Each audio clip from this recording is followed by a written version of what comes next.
Well, it's Monday. How are y'all doing today? Hope you had a great weekend, but here we are, the beginning of the work week and the countdown to Christmas 2025. We are here, and I am locked in today to bring you some news, some environmental news. Got my Go Juice. I'm not going to show the label because I'm not going to get sued. Got my Go Juice, and I'm locked in and ready to go. Over the weekend, I made a post that happened to go viral. And when I say it went viral, it went viral. It actually ended up being broken down into two posts. One of them was a graphic that I had created that said Southern Ohio Cancer Cluster, and that highlighted a region of the state that has some of the highest cancer rates in all of Ohio. And then I did a second post that showed the actual graphic from the Ohio Department of Health. Basically, just so there was no confusion, and so nobody said, "Oh, you're misconstruing the data."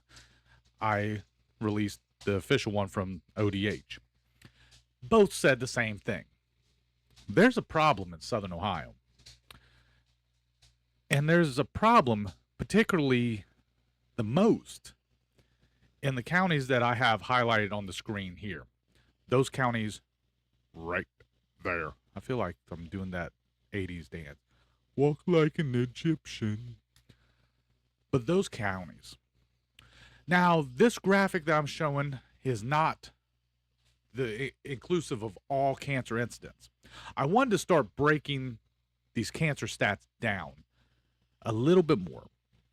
What you see on the screen is actually leukemia cases in Southern Ohio. And what you find that out of all of the counties that you see in this graphic, Ross County has the highest rate of leukemia in Southern Ohio. In fact, really in the entire state, Ross County ranks for number 3. Ross County takes the bronze when it comes to leukemia cases. It's a sad statistic, but it's one that we can't ignore. We can't ignore that there's a cancer problem in Southern Ohio. Now, this is where the comments got interesting. The two posts I did about cancer in Ross County, not cancer in Ross County, cancer in Ohio, in the Southern Ohio region in particular, it had over 1 million views. And then I started glancing into the comments, and people keep bringing up the same things. Where do you have the most smokers at? In poor rural regions of Southern Ohio. So, number one cause of cancer is smoking. Number two, is lack of health care, the accessibility to modern health care. That's the other reason why there's so much cancer. That's it. And for years, that's been the going belief in all these statistics that keeps being put out by the Ohio Department of Health. And there's even local ones that's been done by local hospital. But the point still remains, they're excluding a major data point. Yes, you have more smoking in poor rural regions. That is fact. But also, you have some of the most toxic industries in the state also in those same counties. It almost makes you wonder that the reasons why they put the most toxic industries in the poorest counties is for two reasons.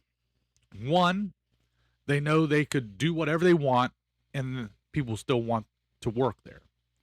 They could be the most nastiest place on the face of the earth. You know you're going to go there and die, but daggone it, you're poor and you need the money.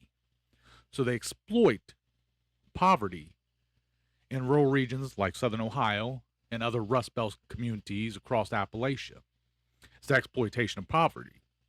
The second is when people start getting sick, when there starts being cancer clusters popping up everywhere.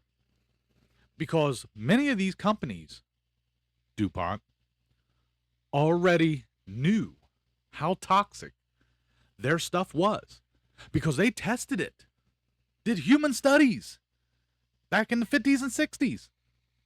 So they already knew, DuPont. They already knew how toxic their stuff was, DuPont. Sorry, that's a new theme. I'm going to keep throwing DuPont out there. But they knew how dangerous these chemicals are.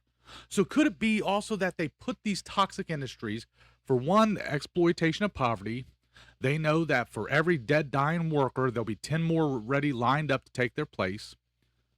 And then the other reason is because they know that they'll be making people sick.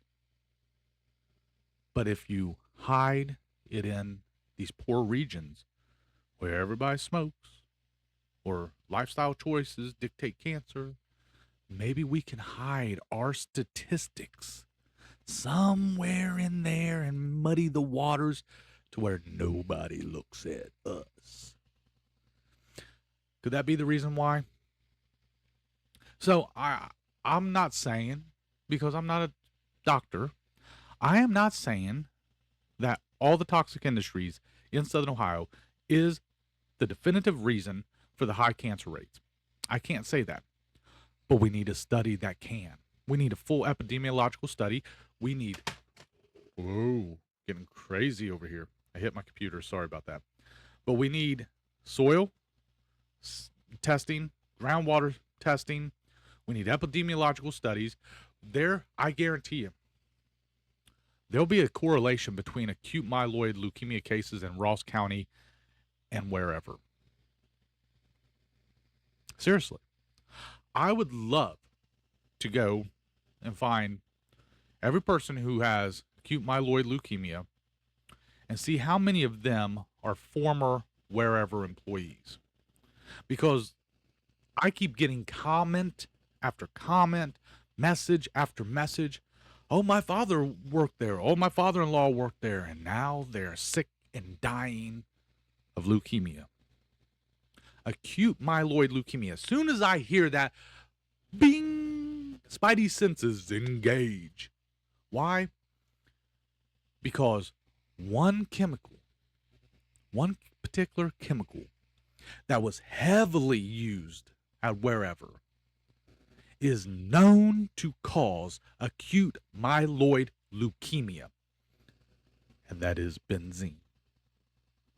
One of the most dangerous man-made chemicals ever created on Earth was benzene. Known human carcinogen. Get on Google. Here's some homework for you. Get on Google. Start clicking away.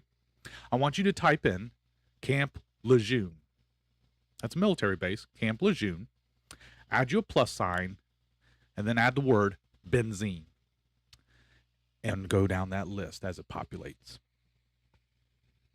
There is direct relationship between benzene and acute myeloid leukemia. And wherever use benzene by the thousands and hundreds of thousands of gallons. So much so that the employees who were exposed to benzene most likely worked in the degreasing units where they would literally hand wash the pots and pans in benzene. That is proof. Fact. That's 100% fact.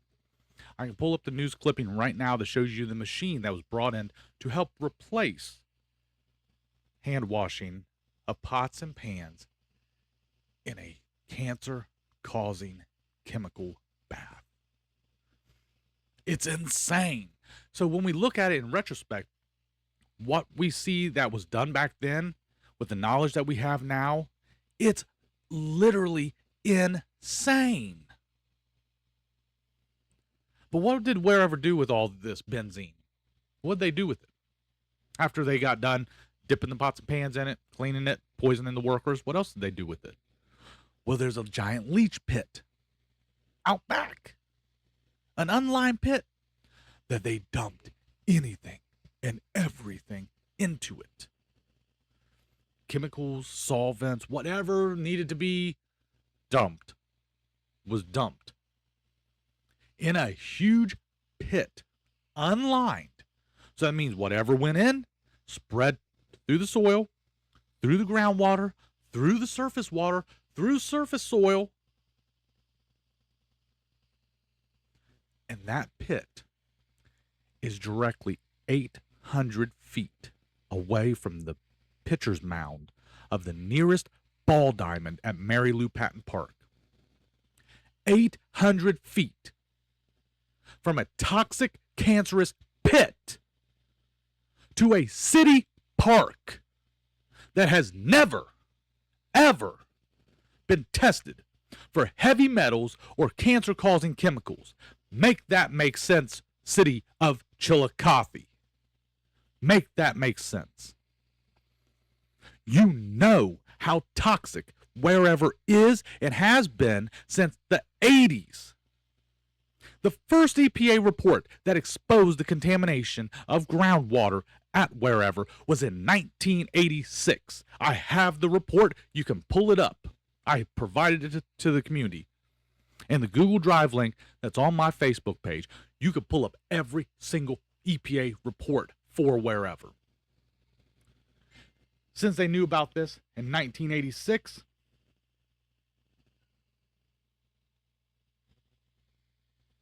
why haven't they done anything about it? Sorry, I had to take a short pause to collect myself because it makes me angry. Because obviously, city of Chillicothe, there's something ain't right about your critical thinking, about your logic. Okay, let's digress. The Ohio EPA says the plume of cancer-causing chemicals has magically bypassed the city park, went under the wastewater treatment plant, another factory called Barber Springs, also known as Union Springs, all the way under US 23 to the Scioto River.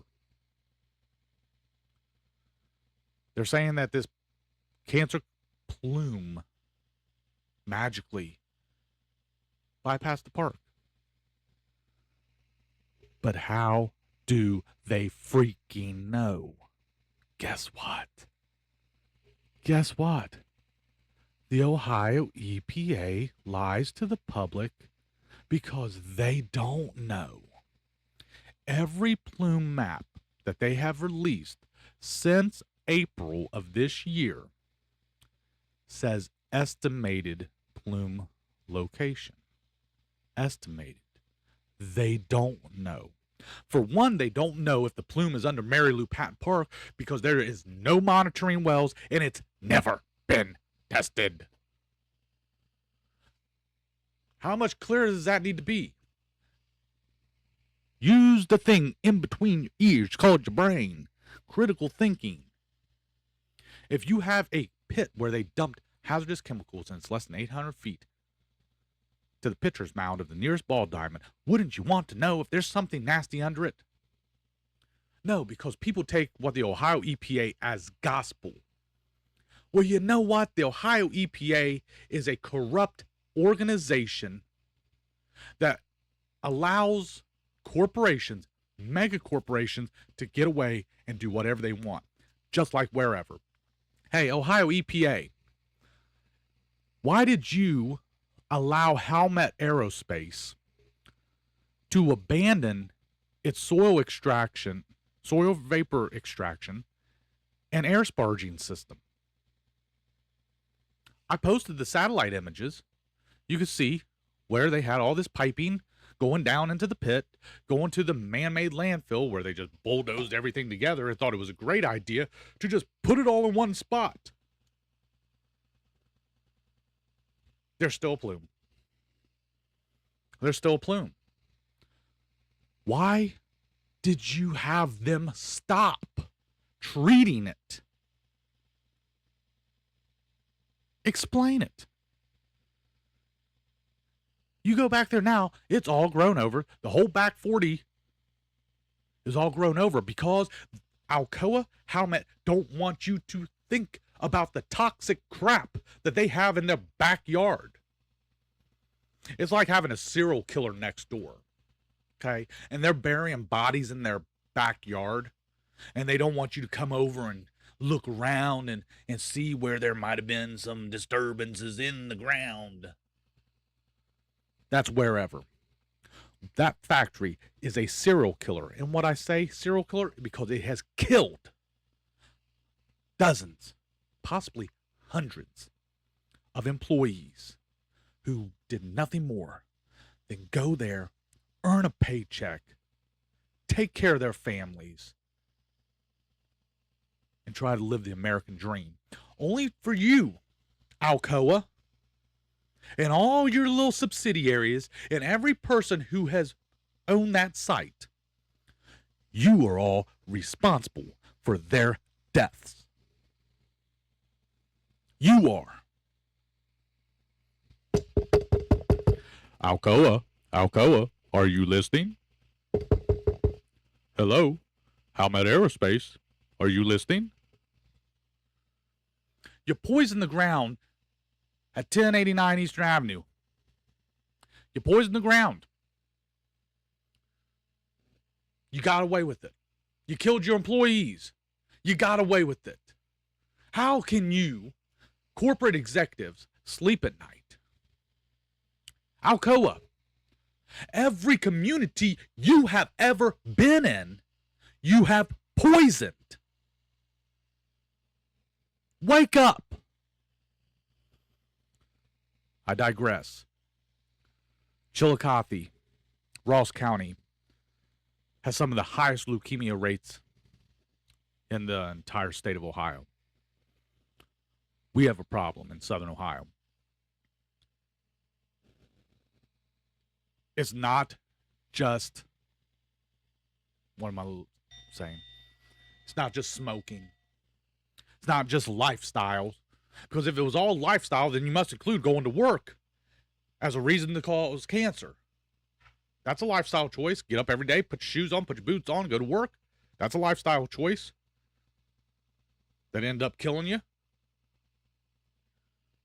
These cancer statistics do not take into account the exposure from these toxic sites. Example, Ross County has very high rates of lung cancer. Absolutely. Smoking is a known cause. But you know what else is too? That dirty stuff going up that tall stack from the paper plant. Ask the paper plant about dioxin. What about in the 90s? The stuff that was coming out of the paper plant ate the paint off of cars downtown. If you're from Chillicothe, you remember the 1990s. Stuff stripped the paint right off the cars. You'd have these white specks all over your car from where their stuff had rained back down, basically as acid rain, and stripped the paint off your car. I've had enough whistleblowers jump in my inbox to tell me the dirty secrets of the paper plant. So, yeah, smoking causes lung cancer. Chillicothe Gazette, back in 2019, did a story on Gladfelter, the owner at the time of the mill.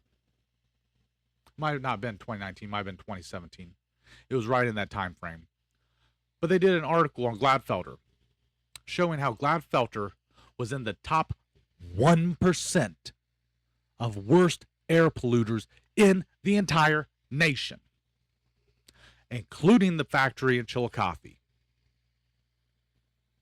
So if we're going to talk about lung cancer, sure, let's talk about smoking. But let's also talk about the toxic stuff that we've been breathing in for decades, for generations. I digress.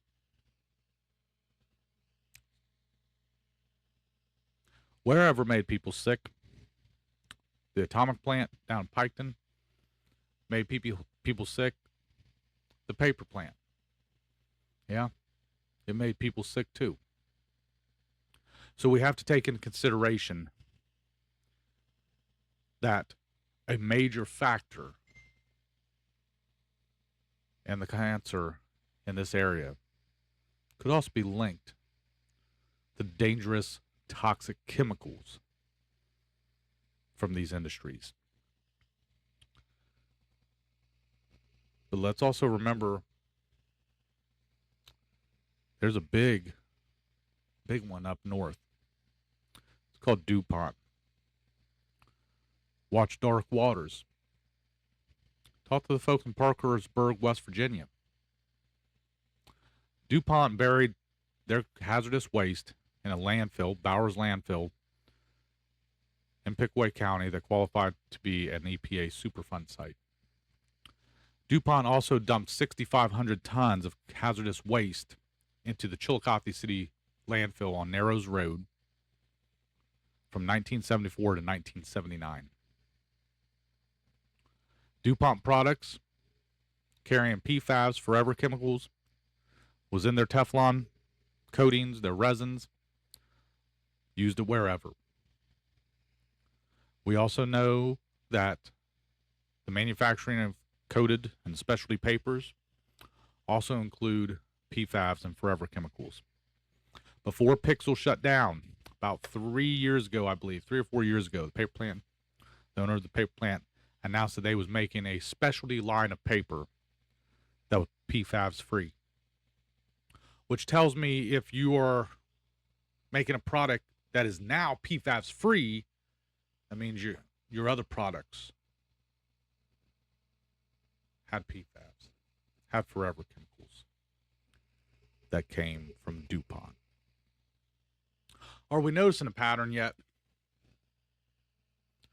I mean, we are intelligent people in this region. I know, the hot shots in the suits in the towers and the politicians in Washington, D.C. like to talk about Appalachia, the Rust Belt, Southern Ohio as some dumb hillbillies. They don't know nothing about nothing except playing a banjo and picking their nose. Well, that's a lie. We're smart. And common sense tells us that there is something seriously wrong. And the thing is about cancer clusters, they don't just pop up, the very next day after exposure. Sometimes it takes 10, 20, 30 years or longer to start seeing the full negative effect of these dangerous chemicals. Vinyl chloride, TCE, benzene. I mean, the list goes on, and not including the radioactive stuff from the atomic plant. It's like this whole area has been exploited. They knew the dangers, but they knew the people needed the jobs just as bad. So they exploited this region. And now we're dealing with the effects. So that's what I wanted to talk about today. That we've mentioned a lot about cancer in Pike County, but I also want to point to the fact that it's not just Pike County. Let's go out a little bit further. Ross, Highland, Adams, Jackson. Don't forget these ones. My name is Jason Sally. I'm an investigative journalist, founder of the Ohio Atomic Press, and I'm a man who's committed to exposing the truth, to holding corporations, governments accountable for poisoning their communities. That's why I am here. That's why I do what I do. Until next time, everyone, this is the Fallout Files, and I am Jason Sally. Take care of the environment. Take care of one another. And until next time, have a great week.